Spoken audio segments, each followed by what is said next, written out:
The Jabba is a type of giant arachnid which is said to inhabit the forests of the Congo. Described as resembling a tarantula, anywhere between 3 to 6 feet in length.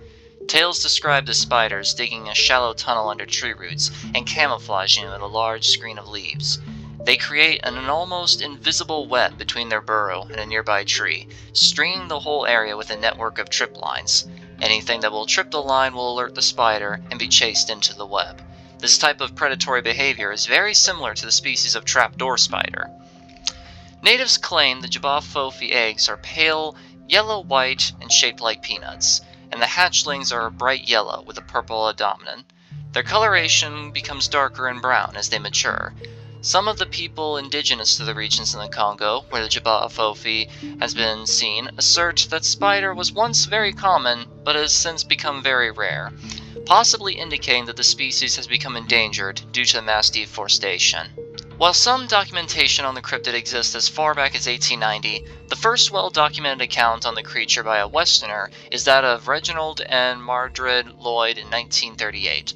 With the Lloyds motoring in Belgium Congo in 1938 when they saw a large object crossing the trail in front of them. At first, they thought it was a cat or a monkey, but then soon realized that it was a spider with legs nearly 3 feet long. During a hunt for a completely different cryptid, cryptozoologist William J. Gibbons came upon natives who related their experiences with giant spiders. He shared his experiences with readers upon his return to Canada. Quote, "On this third expedition to equatorial Africa, I took the opportunity to inquire if the pygmies knew of such a giant spider, and indeed they did. They speak of the Jabba, which is a giant or great spider. They described a spider that is generally brown in color, with a purple mark on the abdomen. They grow to quite an enormous size with a leg span at least 5 feet. The giant arachnids weave together a lair made of leaves similar in shape of a traditional pygmy hut, and spin a circular web, which is said to be very strong, between 2 trees with a strand stretching across a game trail.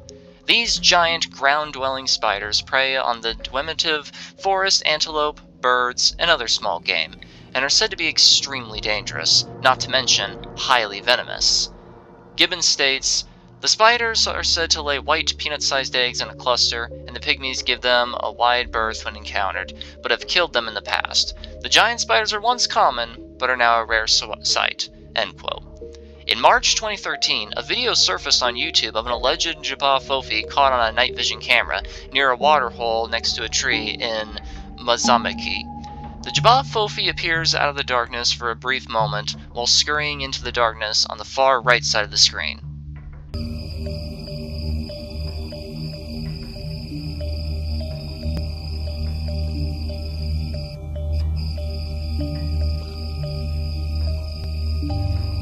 Many of the natives describe the spiders as once being numerous, but it is now a vanishing species, as I stated earlier. So my unscripted thoughts here, which is something I'm going to add at the end of each and every one of these entries, is just general ideas and things that I have to say after reading what I've written down about the cryptids, after the research I've done for them.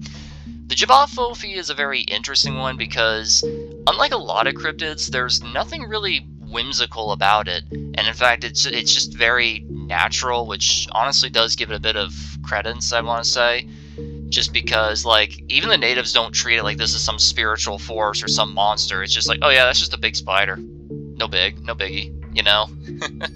So with the Jabba it definitely has a bit more credibility, just because it's such a mundane, it's a rare and very unique, but it's just an animal, so like it gives it some credits, is what I'm trying to say here. The bloop. The bloop was a powerful, ultra-low-frequency underwater sound of uncertain origin detected by the NOAA in 1997 in the South Pacific, picked up on 2 separate hydrophones that were 3,219 miles apart. According to earlier speculations, the sound would have been emitted by a very large, still undiscovered marine mammal, which would also be named bloop after the sound. The sounds show similarities to noises generated by ice quakes and large icebergs, and of large icebergs scraping the ocean floor. The sound's source was off the tip of South America. The sound was detected several times by the Equatorial Pacific Ocean Autonomous Hydrophone Array. The system was developed as an autonomous array of hydrophones that could be deployed in an oceanographic region to monitor specific phenomenon. It is used primarily to monitor undersea seismic activity, ice noise, and marine mammal population and migration. This is a standalone system designed and built by NOAA's Pacific Marine Environmental Laboratory to augment NOAA's use of the U.S. Navy Sound Surveillance System, which was equipped and originally designed to detect Soviet submarines.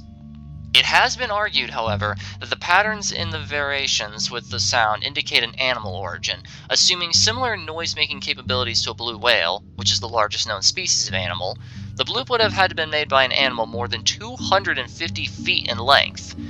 Others have pointed out that not all animals make the same amount of noise for their size. For example, the pistol shrimp, being only a few centimeters long, can make sounds as loud as a jet engine.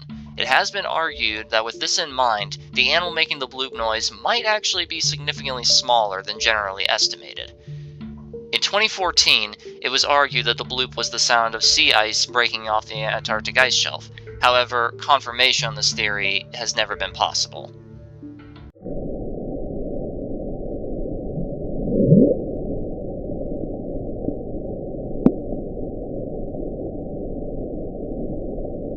The bloop has always been such a fascinating topic for me, because, on one hand, if this was some giant animal, why was it only ever heard once, and then never again? To this day, it just has not happened yet. You know? But on the other hand, I've heard the bloop in the original and the sped up version, and I've heard ice quakes, both normal and sped up, and let me tell you right now, that is not an ice quake. If they want to cover this up and say it's something else, make it something believable, because I've heard ice quakes, I've heard ice scraping the ocean floor, I've heard a lot of audio doing research for this. None of them are even close. Not even close. And yet these people are all like, oh yeah, this is totally ice. We have no proof of that, but yeah, it's totally just ice. Man, you gotta love how these people think sometimes. Living megalodons. Megalodon, meaning big tooth, I know, very creative name, was a giant shark similar to a great white shark due to the fact that they lived the same lifestyle, but they were not related. Living from 15.9 to 2.6 million years ago during the Cenozoic era, this shark is now only known from teeth.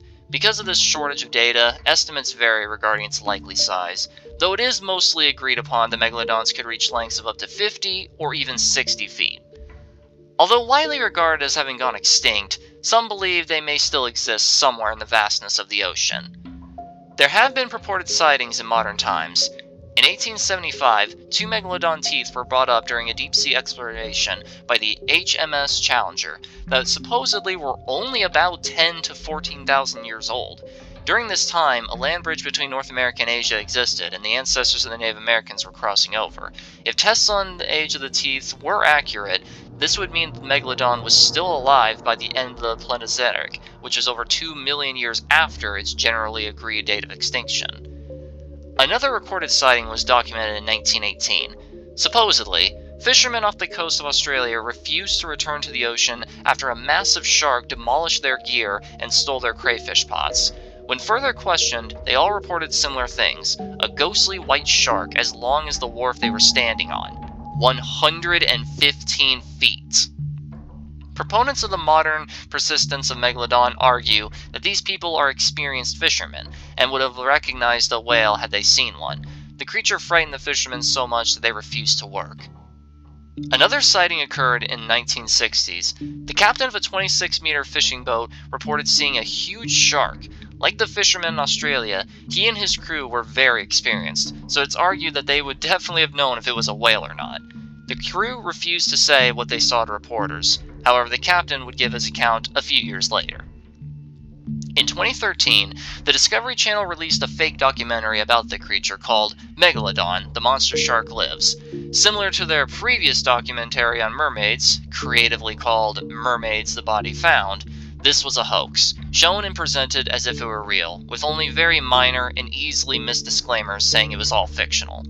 All evidence shown in this documentary was entirely fabricated and was almost exclusively done with CGI.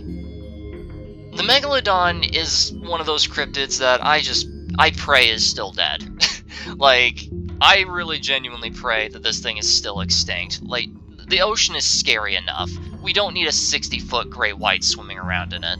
That being said, unless this thing has adapted and evolved to somehow survive at the deepest, darkest depths and be completely immune to the cold, like a lot of very, very unlikely circumstances, unless all of that has come to be, this thing is almost certainly still dead.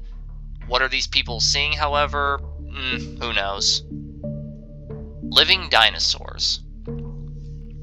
This is a very broad term for sightings of many, many cryptids around the world that strongly resemble dinosaurs. Famous examples include the Mokele-mbembe, the Kasai Rex, and the Boronjor, and so on. I will very briefly cover each of them here and go more in depth in another video when they inevitably come up in that iceberg. Starting with the Mokele-mbembe, which means the one who stops the flow of rivers, is a gigantic sauropod-like cryptid, sighted in the Congo and Cameroon. Its body size is somewhere between the size of a hippopotamus and an elephant.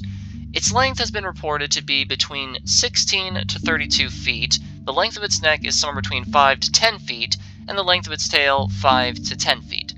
Reports out of Cameroon that have also reported the Mokele-mbembe say that it can be a maximum of 75 feet in length. A group of villagers had once managed to take down one of these creatures that got caught up in one of their river traps, and they ate it soon afterwards.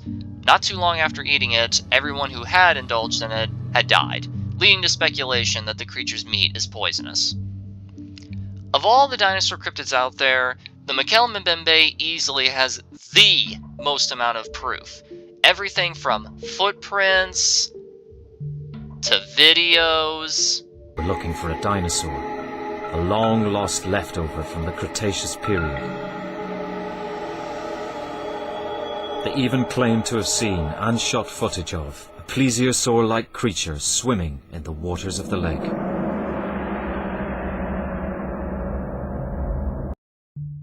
Pictures, and even audio recordings.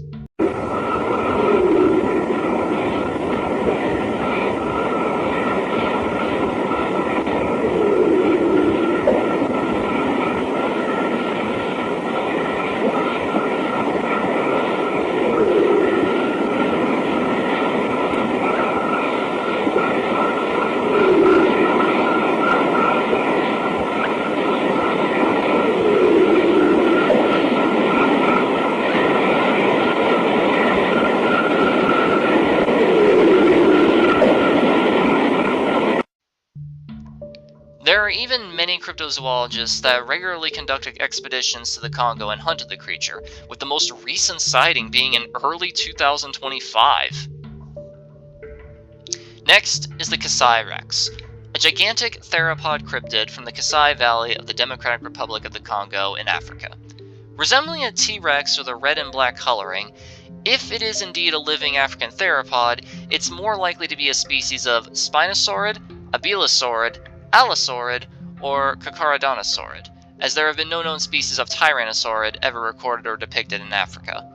It has only ever been sighted twice, once in 1932 and again in 1951. The first sighting was by an experienced Swedish hunter, John Johnson, yes, that's his real name, I know, during an elephant hunting expedition, where he encountered and shot at this creature before escaping and later encountering it again feasting on a dead rhino. Johnson allegedly took a picture of this creature, but to this day the real photo, if it even exists, has yet to be found, and instead there are many recreations online, such as the one you are seeing now. The second sighting was by Robert Henderson, who was considered a great hunter and expert zoologist who had over 100 animal heads that he himself had hunted during his safaris. Henderson made his trip to Africa in the Kasai Valley, guided by 5 natives. However, a day after their safari was supposed to end, they did not return. A group of 10 people from the village and 5 people from the military regiment were sent to locate Henderson and the natives. The next day, they found traces of a camp, seeming to be the initial base of Henderson and his group. The rescue group estimated that they were there for 2 days. It was thought that Henderson had gone to the depths of the Kasai Valley to hunt something else, since they had already found the skin and gazelle viscera near the camp. The rescue group camped there, and the next morning they continued their search. The strange thing was that the valley seemed desolate. There were no signs of life anywhere. But after having walked several kilometers, they found Robert and his group, but not in the way as expected. A massacre had happened. They had found a temporary camp, which was completely destroyed. 10 meters away, there were several pieces of Robert's companions, limbs and heads everywhere, some crushed with torn flesh. The remains were so mixed up that it was impossible to tell who each one of them belonged to. Of Robert, only a forearm and his hand was found, and in bad condition.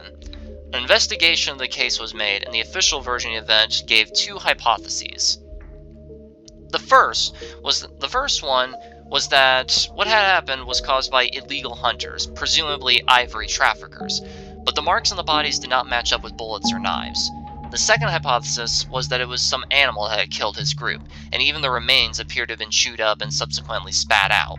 But nevertheless, Robert's gun had been fired, as shotgun shells were found at the scene, and still no animal corpses were found nearby. There was no way a hunter as experienced as Robert could have failed to shoot any animal that would attack him. In addition, it did not explain what had happened to the crushed body parts, including a severed head. After several years, the case was closed without any definitive conclusion. However, there was a mysterious detail that the case left out. The rescue team described that it seemed that something huge and heavy had advanced on them and the camp. Finally, we have the Borinjor, an Australian theropod dinosaur with a strong resemblance to a T-Rex, but is more likely a descendant of megaraptoids like the Australoviraptor. The Borinjor is described as being a giant lizard, according to the Aboriginal mythology. Based on a sighting, it is 20 to 25 feet long, has small clawed hands, and is bipedal in nature. Throughout the 1950s, Australian cattle ranchers reported this large creature leaving bipedal tracks and was eating their livestock. Also earlier, Aboriginal accounts suggest that it is a reptilian animal, possibly with feathers, whose diet consisted of kangaroos and large animals. If it was not for the bipedal footprint findings, the Borinjor could have been mistaken for a megalania, an extinct giant monitor lizard, which, coincidentally, is another cryptid that some believe to still be alive to this day. There is actually a decent bit of evidence for the Borinjor outside of eyewitness testimony, such as ancient cave drawings that look exactly like a T-Rex by the Aboriginal natives thousands of years ago, and massive footprints. However, the last confirmed sighting of the Borinjor was in 1985, and since then, there has not been a single report, leading many to believe that if the creature was real, it has likely gone extinct. So living dinosaurs is a very, very broad term, and I could have just very easily glossed this over in like 2 sentences, which while doing research for this video, that is what I was originally going to do, but I thought it was incredibly boring just to explain what it was and instantly go to the next one and not even take like 30 seconds, so I just include a little bit of information about those three. So I guess I'll do my unscripted thoughts for those three instead. For the Mokele Mbembe, it's definitely the closest to being proven real, just because of the sheer amount of evidence for it. Like, a lot of people will say that, no, it's impossible that a creature this big could possibly exist. Well, never really say that. I mean, late 2025, a brand new species of wolf was discovered, and another brand new species of lynx was also discovered in very populated places, that being Poland and Spain respectively. So, never say never with these things. Granted, these things are usually only like 3 or 4 feet in length, and we're talking about something that can, if the legend is to be believed, somewhere between 20 to 70 feet. But still, that being said, there is a lot of evidence for the creature, including a lot of footage from as far back as like the 50s. Lots of footprints, the audio. There's a lot of evidence for the Mokele Mbembe. I think it's definitely the closest of all of them. For the Kasai Rex, it is curious that it's only ever been seen twice, and even then it wasn't actually seen the second time, it was just implied, which means realistically it's only ever been seen once. So, it's most likely a hoax, though, that being said, if we could ever find this lost photograph, Like, if we could ever just simply find this lost piece of media, then maybe it could turn people around a little bit, you know? Who knows? The Boranger is very curious. The Boranger is a very, very curious one to me, because there's all this evidence, and then all the evidence just instantly stops in 1985, and since then, literally nobody has seen it. Which, in my opinion, actually helps give it more credence to being real, just because, like, if this thing was entirely fictional, you'd think people would be milking it for all it's worth, you know? For publicity, for attention, anything. But no, it just spontaneously stopped out of nowhere, which means that people stopped seeing it, so, like I said, if it was real, it's probably all gone now. Loch Ness Monster. When you think of a cryptid, the Loch Ness Monster is usually the first thing that comes to mind. But despite all that fame, the Loch Ness Monster, or Nessie as it's often referred to, is a very unusual and mysterious case of cryptozoology, with far more depth and high strangeness that can be accounted for in this single entry. Seriously, there's so much information that can be said. I would likely have to make an entire 2-hour-long video dedicated to it. So, for now, I'm just going to cover some basic stuff about it. First officially reported in Loch Ness in Scotland on August 22nd, 564 AD, the Loch Ness Monster has the appearance that greatly varies, but is often depicted as a plesiosaur. Sleek, rubbery, blackish-gray skin, about 20 feet long, serpentine body, furnished with humps along its length, one or more sets of paddles. Nessie's head is often described as roughly horse-shaped. It may have a strangly mane running down its neck, and some witnesses report small horns or a crest, especially those who see the Loch Ness Monster close up. Sometimes witnesses report a smaller, rounded, turtle-like head. It should be noted that despite the plesiosaur description being the most common, Nessie has also been described as a massive mollusk, an unusually large eel, a giant snake, a shellless turtle, and even what resembles a giant slug. These inconsistencies may not actually discredit the monster entirely, and in fact may actually add fuel to the fire that is the more unconventional theories of the creature's identity. One theory states that the creature is not a singular being, but rather a variety of creatures that enter the Loch Ness through space wormholes from alternate dimensions or time periods. This would explain the different appearances and why the creature can seemingly remain dormant and undetectable for so long. Another theory states that it is not a physical being at all, and is instead a fully spiritual being in nature, as the very first sighting in 564 AD described it as a water demon, and it actively obeyed the commands of a saint. Interestingly enough, in the 1930s, just before the monster really got popular, Aleister Crowley, an infamous occultist and modern-day sorcerer, was in the area of the Loch Ness where he committed many dark rituals, and he had even claimed to have unleashed many demons into the area. Nessie is... what do I even say? It's Nessie. Everybody knows Nessie. Even people who have no idea what cryptozoology is, they know about the Loch Ness Monster. It's just such a big, popular thing in pop culture nowadays, and kind of has been that way since the 1930s. Nessie is a very interesting one, though, not just because it's not really originator, but definitely like whenever people think of lake monsters, it's the first thing that pops in their head, and it's the whole reason why we always think of lake monsters looking like a plesiosaur. Nessie does have a lot, and I mean a lot, of very obscure and just downright wild lore. Like I said earlier there with the whole space wormhole thing, I'm not so sure about that theory, but it is entirely possible that the Loch Ness has underwater cave systems that connect to the ocean itself, which could be a bit more of a logical explanation as to why the thing can spontaneously come and go. It should be noted that in the Loch Ness, they did a DNA test of the waters, and they found an unusually large abundance of eel DNA, which could give more credence to the giant eel theory. Chupacabra. Chupacabra, meaning goat sucker in Spanish, is a vampiric alien-like monster that terrorized Puerto Rico in 1975 with a massive wave of attacks on livestock. Then, just as suddenly as the attacks started, they stopped. Exactly 20 years later, in 1995, Puerto Rico once again would be taken by storm by vicious attacks on these livestock yet again. Puncture wounds on the bodies, no blood to be found. Madeline Talento was the very first eyewitness to the creature, describing it as 4 feet tall, having big, slanted red eyes, small holes for nostrils, a lipless mouth, no visible ears, thin arms with 3-fingered hands that had claws, reptilian skin, strong kangaroo-like legs, and spikes running along its back. It is, however, worth mentioning that Madeline had recently seen the movie Species, which depicts an alien that looks very similar to what she described, so it is possible that what she saw did not perfectly represent what she thought it was. The chupacabra is said to feed by sucking the blood of its prey. Very rarely will it eat any part of the animal, though it has been reported a few times. Not too long after the initial wave of attacks, suddenly reports of similarly drained livestock came from Mexico, some parts of South America, and even the southwestern regions of the United States.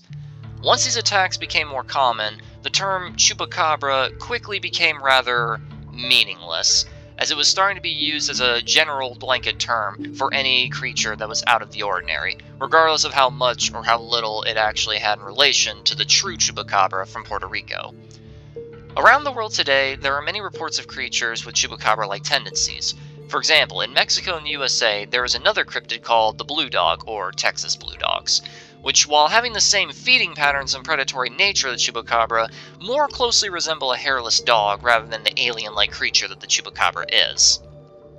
The blue dogs have been caught on photos, cameras, and even dead specimens have been recovered. Yet despite all this evidence, scientists remain unconvinced, saying that the creatures are nothing more than coyotes or wild dogs with a skin condition called mange. However, mange is a very painful condition that makes the afflicted animal suffer and become very weak, slow, and on the hinge of death. Many reports of the Texas blue dogs have the animals act as though it's in perfect health, fighting aggressively and running at incredible speeds, making the mange theory a rather flimsy excuse. Interestingly enough, in India, after a wave of attacks on livestock, a creature that somewhat resembles a mixture between the American and Puerto Rican chupacabra was actually captured. After study, it was concluded to be a brand new species of animal, closely related to the kangaroo. The animal was called the Racthatheca. I think I pronounced that right. So in other words, at least one subspecies of chupacabra was actually proven to be real, which is awesome. You know, it always agitated me whenever people would, call things the chupacabra. I'd take a look at it, and it would just be the Texas blue dog. It would always be just very frustrating, because, the real chupacabra is what was seen in Puerto Rico. That's the real one. All the others are just things that, while having very similar feeding habits, are completely separate creatures. Though, it is kind of interesting how there's so many different creatures that have a similar feeding pattern that look vaguely similar-ish. There are creatures that are called chupacabra that act the same, but look completely different. Mexico and the United States has the dog-like one, Puerto Rico has this weird alien thing, India has this kangaroo thing, and there was even one in Europe, I think it was, that had wings and looked more like a gargoyle. Also, while doing more research during editing here, I recently did more insight into the Racthatheca. Still not sure if I'm pronouncing that right. And this one's a little bit weird. So it is confirmed to be a real animal, but only in India. Scientists in the United States adamantly refuse to recognize it, despite the fact that they have the real living, breathing specimen right here. And apparently the guy who discovered the thing in India, he got into a really heated and fiery debate with some American scientists on Facebook of all places, so even in the world of cryptozoology, there's petty drama. Living plesiosaurs. Another general blanket term, living plesiosaurs refers to multiple reports of cryptids around the world that, resembled a plesiosaur.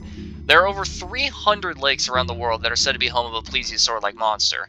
I already talked about Nessie in this video, which is by far the most popular example, but there are other examples, such as the Champ of Lake Champlain, Bessie of Lake Erie, the Charles Mill Lake monster, which, take a wild guess, is in Charles Mill Lake, and so on and so on. It should be noted that ancient plesiosaurs lived in warm, tropical waters, so if they lived in the colder climates like the Great Lakes, they would need to frequently surface to sunbathe and regulate their temperatures. You know, I'm not really sure why this iceberg has so many general blanket terms for cryptids. on top of, you know, specific ones. It feels weird that there's like a mixture between the general and the specific, but whatever, I didn't make the thing, I'm just covering it. Neo-dinosaurs. I'm not entirely sure why this is even an entry on the iceberg. It seems really redundant to have both an entry for living dinosaurs as well as neo-dinosaurs, but whatever. Neo-dinosaurs are a category of cryptid including animals which are reportedly remarkably dinosaur-like in alleged appearance. Interestingly enough, a majority of these reports come from Central Africa, such as the ones I mentioned earlier in this video, as well as other popular examples such as the Emelonituka, Mbilo, and so on. But neo-dinosaurs have been reported with varying degrees of frequency and plausibility on every single continent except Antarctica. The term was coined by Ivan T. Sanderson in 1969. Because this is yet another very broad blanket term, I won't be going into detail about anything specific here, as I'll likely be talking about them in another iceberg. And that was Tier 1 of this iceberg video. If you enjoyed listening, please leave a like, it helps a lot. If you want to support my channel, please donate to my PayPal, link in the description below.